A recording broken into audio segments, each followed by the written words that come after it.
నమస్తే. వాస్తవం టీవీకి స్వాగతం. నేను మీ దండుగుల శ్రీనివాస్. ఈరోజంతా స్టేట్ పాలిటిక్స్లో బీజేపీ పార్టీ గురించి డిస్కషన్ జరుగుతూ ఉంది.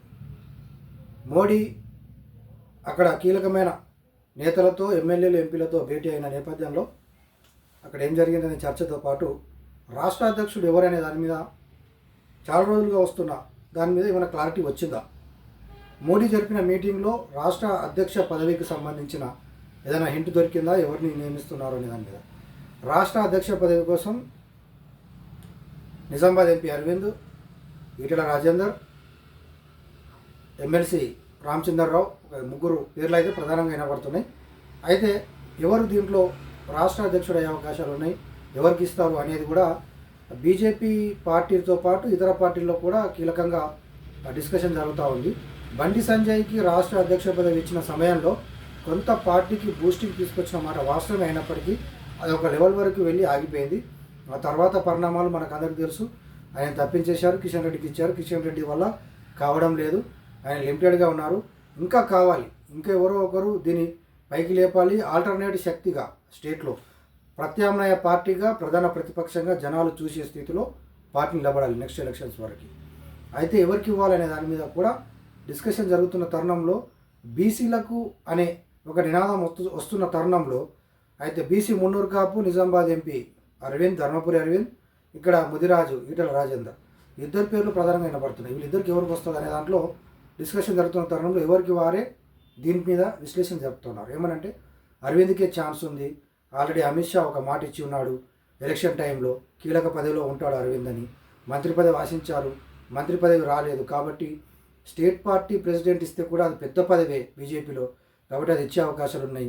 ఆ దూకుడు, ఆ స్పీడు చూస్తూ ఉంటే ఖచ్చితంగా పార్టీకి ఉపయోగపడుతుంది అనేది ఒక విశ్లేషణ ఆ వర్గం నుంచి వస్తూ ఉన్న తరుణంలో ఉద్యమకారులు న్యూట్రల్గా ఉండి కాంగ్రెస్లో అసంతృప్తితో ఉన్నవాళ్ళు, బీజేపీలో అసంతృప్తి ఉన్న వాళ్ళు, ఇంకా వేరే వేరే ఇతరత్ర బీఆర్ఎస్లో ఉన్న ఉద్యమకారులు కూడా అందరూ ఒక వ్యక్తి వైపు ఆసక్తికరంగా చూస్తున్నారు. ఎవరా వ్యక్తి? అతనే ఈటెల రాజేందర్. ఈటెల రాజేందర్ ఉద్యమకారుడిగా పేరుంది, బీసీ నాయకుడిగా, ఒక కమ్యూనిజం భావాలు ఉన్నవాడిగా, ఒక స్వతంత్ర ఆలోచనలు ఉన్నవాడిగా ఒక పేరు పొందారు. కేసీఆర్తో జరిగిన ఒక గ్యాప్లో కేసీఆర్ కక్షపూరిత రాజకీయంలో బలైన నేతగా ఈటెల రాజేందర్ మనం చూస్తూ ఉన్నాము. అతన్ని ముదిరెడ్డి అని కూడా సెటరికల్గా పిలుస్తూ బీఆర్ఎస్ ఆటాడుకున్న విషయం కూడా తెలుసు. ఒక రెడ్డి సామాజిక వర్గ అమ్మాయిని పెళ్లి చేసుకున్న ముదిరాజ్ బిడ్డ ఈటెల రాజేందర్ని ఆడుకున్నారు. అతని ఆస్తులకు సంబంధించి, అవినీతికి సంబంధించి. ఆ అవినీతి గురించి మాట్లాడాలనుకుంటే చాలామంది అవినీతి పరులు ఉన్నారు. కానీ ఎవరైతే కేసీఆర్తో పెట్టుకుంటారో, కేసీఆర్ నిర్ణయాలు కాదంటారో, ఎదురుగా ఎదురెడ్డి నిలబడతారో వాళ్ళనే టార్గెట్ చేయడం కేసీఆర్కి అలవాటు. కాబట్టి దాంట్లో బలైపోయాడు ఈటెల రాజేందర్. ఇప్పుడు ఈటెల రాజేందర్కి స్టేట్ ప్రెసిడెంట్ పదవి ఇస్తే ఏం జరుగుతూ ఉందనే డిస్కషన్లో చాలామంది ఉద్యమకారుల నుంచి పాజిటివ్ సిగ్నల్స్ వస్తున్నాయి. ఏంటంటే ఒకవేళ ఈటెల రాజేందర్ కనుక స్టేట్ పార్టీ ప్రెసిడెంట్గా నియమిస్తే ఖచ్చితంగా బీఆర్ఎస్లో కేటీఆర్ మీద, కవిత మీద, కేసీఆర్ మీద అసంతృప్తితో ఉన్న ఉద్యమకారులు కావచ్చు, లీడర్లు కావచ్చు, బీజేపీ వైపు మొగ్గు చూపే అవకాశం ఉంది.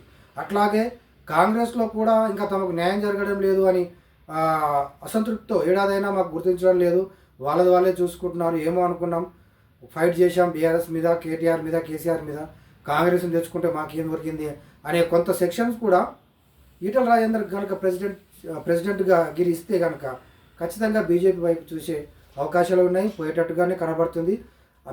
ఈటెల రాజేందర్కి అరవింద్ కంటే ఎక్కువగా ఈటెల రాజేందర్కి ఇస్తేనే పార్టీకి మనుగడ బలోపేతం చేసే అవకాశాలు ఎక్కువ ఉన్నాయి. మరి దీన్ని గుర్తిస్తుందా లేదా? రఘునందన్ రావు కూడా బరిలో ఉన్నప్పుడు కూడా రఘునందన్ రావు ఏ టైంలో ఏం మాట్లాడతాడో తెలియదు. అతనికి విచక్షణ లేదు. అతను మేధావిగా, లాయర్గా, అడ్వకేట్గా తను మేధావి అనుకుంటాడు తప్ప ఏ క్షణంలో ఏం మాట్లాడతాడో తెలియదు. ఆవేశంలో మాట్లాడే ఆ ప్రసంగం అప్పుడప్పుడు వివాదాల పాలవుతుంది. అప్పుడే కాంగ్రెస్ను ఆహా ఓహో అంటాడు, హైడ్రా మంచి పని అంటాడు, ఏం మాట్లాడుతున్నాడో తెలియదు. ఆయన వెలమ, తర్వాత ఈయన కూడా ఓసే కాబట్టి రామచంద్రరావు, ఈ ఇద్దరు కాకుండా బీసీల నడుమనే నడుస్తున్న ఈ టాపిక్లో అరవింద్, ఈటెల రాజేందర్ మధ్యలోనే పోటీ నిలకొనే అవకాశం కనిపిస్తున్న ఈ తరుణంలో ఎవరి వైపు అధిష్టానం మొగ్గు చూపనుంది? మోడీ ఎవరి వైపు ఉంటారు, అమిత్ షా ఎవరికి ఓటేస్తారనే దాంట్లో ఈటెల రాజేందర్కి ఎక్కువ మార్కులు కనపడుతున్నాయి.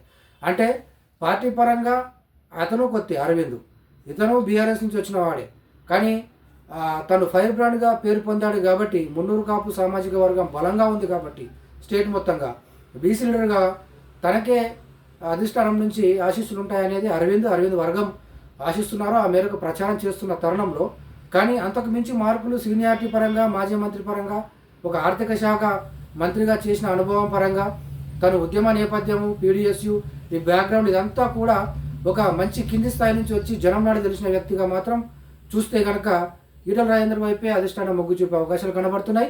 అతనికి ఇస్తే కనుక చాలామంది బీజేపీ పార్టీ అని చూడకుండా కాషాయం పోవాలన్న అంటే మతతత్వ పార్టీ అని, హిందుత్వ భావజాలం పార్టీ ఇవన్నీ పక్కకు పెట్టి చాలామంది న్యూట్రల్ పర్సన్స్ కేవలం ఈటల రాజేందర్ ముఖం చూసి వచ్చే అవకాశాలు ఉన్నాయి. దీని నేపథ్యంలో ఈటల రాజేందర్ వైపే మొగ్గు చూపుతుందా? అతను పోతే అతను కనుక ప్రెసిడెంట్గా ఉంటే బలం ఇంకా మరింత బలం పెరుగుతుందా? వాళ్ళు నిజంగానే ఆల్టర్నేట్ శక్తిగా బీజేపీ మారుతుందా రాష్ట్రంలో అనేది ఇప్పుడు ఆసక్తికరమైన చర్చ జరుగుతుంది. అయితే మనం మాట్లాడిన బీజేపీ ముఖ్య నేతతో చెప్పిన విషయం ఏంటంటే బూత్ లెవెల్ కమిటీలు, ఆ తర్వాత మండల స్థాయి కమిటీలు, జిల్లా స్థాయి, ఆ తర్వాత రాష్ట్ర స్థాయి, ఈ క్రమం జరగాలంటే చాలా టైం పడుతుంది. అదని చెప్పిన సంక్రాంతి తర్వాత మాత్రమే రాష్ట్ర అధ్యక్ష పదవికి సంబంధించిన క్లారిటీ వస్తుంది. అప్పుడే అధిష్టానం నుంచి ఒక సంకేతం వస్తుంది. కాబట్టి అప్పటి వరకు కూడా కొంత సమయం ఉంది.